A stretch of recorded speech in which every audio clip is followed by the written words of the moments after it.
On est là pour un live du coach ce matin où je te parle de perte de gras et de prise de masse musculaire au niveau de nos objectifs. Je pense qu'on veut toutes et tous gagner plus de muscles, être plus définis puis avoir moins de gras parce qu'il n'y a personne qui renoncerait quand on se regarde dans le miroir à juste look good, à aimer davantage ce qu'il voit. Ceci étant dit, il y a bien des raisons pour lesquelles si tu mises ton processus d'entraînement, de mise en forme, surtout sur ça, voire uniquement sur ça, tu t'engages à échouer tôt ou tard. Puis il y a plusieurs raisons derrière ça. Je vais partir avec la dernière raison que j'ai marquée au tableau qui est l'aspect intangible. Tu sais, quand on parle de perdre 10 livres de gras, perdre 15 livres de gras, gagner 5 livres de masse musculaire, à quoi ça renvoie? Moi-même, en tant qu'entraîneur, je ne suis pas capable de te l'illustrer. C'est super abstrait. Puis quelque chose qui est abstrait, qui n'est pas clair pour nous, ça devient difficile de passer à l'action. Là, évidemment, on peut avoir des modèles corporels, on peut avoir des exemples, on peut avoir justement des indices, mais dans notre quotidien, ça reste flou. Right? Il y a des choses concrètes sur lesquelles on peut se concentrer qui vont avoir beaucoup plus de sens pour nous, comme jour après jour avoir une liste de priorités, semaine après semaine faire ton agenda, semaine après semaine augmenter tes chances dans tes entraînements, travailler à améliorer ta technique, etc., etc. Il y a tellement de trucs précis sur lesquels tu peux travailler versus l'aspect justement qui est très flou de perdre une certaine quantité de gras ou de gagner une certaine quantité de masse musculaire. Puis quand on prend le temps de vraiment évaluer avec les gens que j'aide ce qu'ils veulent, puis le look qu'ils désirent, c'est souvent beaucoup moins finalement que ce qu'ils avaient mentionné au début en termes de chiffres de poids à perdre par exemple ou de masse musculaire à gagner. Donc ça amène au deuxième point qui est l'aspect momentané, toujours dans le point 4, c'est est-ce que vraiment on perd du gras toute notre vie puis on gagne la masse musculaire toute notre vie? Non, c'est toujours très épisodique, right? Que tu veux faire une compétition, que tu veux faire un stage, que tu veux être en meilleure forme pour ton été, tu as un projet voyage, toutes les raisons sont bonnes, ça va toujours être très momentané. Fait qu'il y a des moments dans notre vie où on a un petit peu plus de gras, il y a des moments dans notre vie où on a un petit peu plus de muscles en fonction de où est-ce qu'on s'en va, puis c'est quoi nos objectifs, right? C'est quoi notre réalité, nos besoins. Mais ce qui est vrai, puis ce qui est durable, puis ce que je veux dire, qui est pour toute la vie, c'est les habitudes derrière que tu développes. Puis tu sais, dans le monde du fitness, dans le monde de l'entraînement, on valorise beaucoup la composition corporelle, alors que ça devrait être plutôt le contraire. On devrait valoriser vraiment beaucoup le développement de saines habitudes de vie que tu vas être capable de maintenir sur une longue période de temps, qui vont t'amener, en les répétant encore et encore, à devenir maître là-dedans, et à avoir ta meilleure composition corporelle possible. Ensuite de ça, c'est que tu n'as pas vraiment de contrôle direct sur la perte de gras, concrètement avec la prise de masse musculaire. Tu ne contrôles pas le chiffre sur la balance, tu ne contrôles pas directement ça. Ce que tu contrôles, c'est indirectement toutes les actions, que ce soit tes habitudes de sommeil, tes habitudes alimentaires, tes habitudes de rotation, tes habitudes dans le gym, tes habitudes à l'extérieur du gym, à quel point tu es actif dans le jour, à quel point tu gères bien ton stress, à quel point tu as une gestion de qualité. C'est tous ces facteurs concentrés. OK, ben là, qu'est-ce que je peux faire pour perdre du gras? Puis qu'est-ce que je peux faire pour gagner du muscle? Alors que ça devrait être, qu'est-ce que je peux faire pour m'entraîner avec plus d'intensité?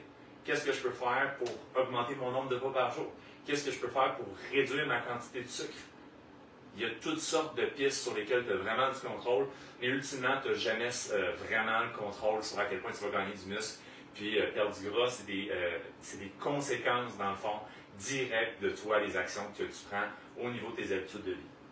Après ça, c'est super important, la perte de gras, comme la prise de masse musculaire, il n'y a pas vraiment de connexion émotionnelle. Tu sais, quand tu demandes, par exemple, à un athlète de bodybuilding qu'est-ce qui lui parle le plus à travers sa prise de masse musculaire, c'est ce fameux moment-là où il va être sur le stage, ou ce moment culminant-là où il va montrer justement tout le fruit de son travail. Ça va être aussi ce moment-là où il est dans le gym, puis il donne le meilleur de soi en préparation justement de ce fameux stage-là. Fait qu'il y a une connexion émotionnelle, right? C'est la même chose pour n'importe qui, que ce soit justement d'être plus en forme pour être avec tes enfants, pour que ce soit un projet voyage, faire des randonnées. Bref, les raisons sont aussi nombreuses qu'il y a de personnes sur Terre. Il faut que ça soit connecté avec ton pourquoi à toi. Si tu es trop axé sur le quoi tout le temps, les résultats à la ligne d'arrivée, c'est sûr que ça ne sera pas durable et que ça va finir par lâcher. Puis après ça, ben, c'est vraiment axé sur une dimension de vouloir perdre du gras puis gagner du muscle. C'est vraiment, j'aime dire, tunnel vision, c'est comme si tu regardais tout l'ensemble de cette démarche-là à travers une paille, puis que tu te concentrais seulement sur la composition corporelle.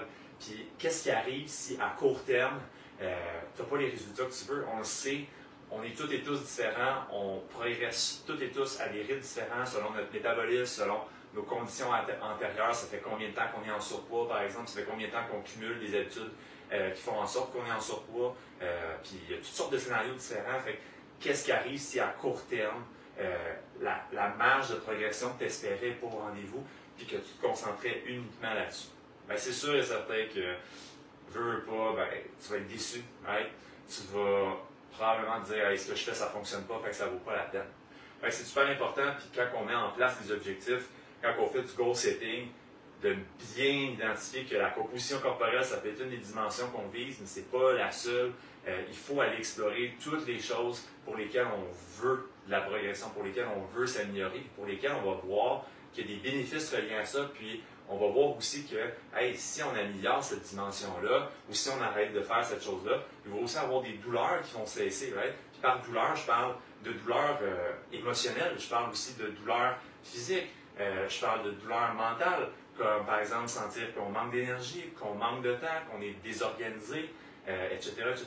Fait que c'est correct de viser une perte de gras, c'est correct de viser de la prise de masse musculaire, on veut tous se sentir plus en forme, on veut tous look good dans le miroir quand on se regarde, mais ça ne devrait jamais, tes objectifs, être centrés surtout sur ça, parce que je te garantis que ça ne sera pas durable, puis tu vas atteindre tôt ou tard une zone où tu vas vouloir abandonner. Right? J'espère que ce live-là t'aide à y voir plus clair par rapport à cet aspect-là précis aujourd'hui, le sujet du jour. Si tu as des questions, commentaires, mets-les sous cette vidéo, ça va me faire plaisir de répondre.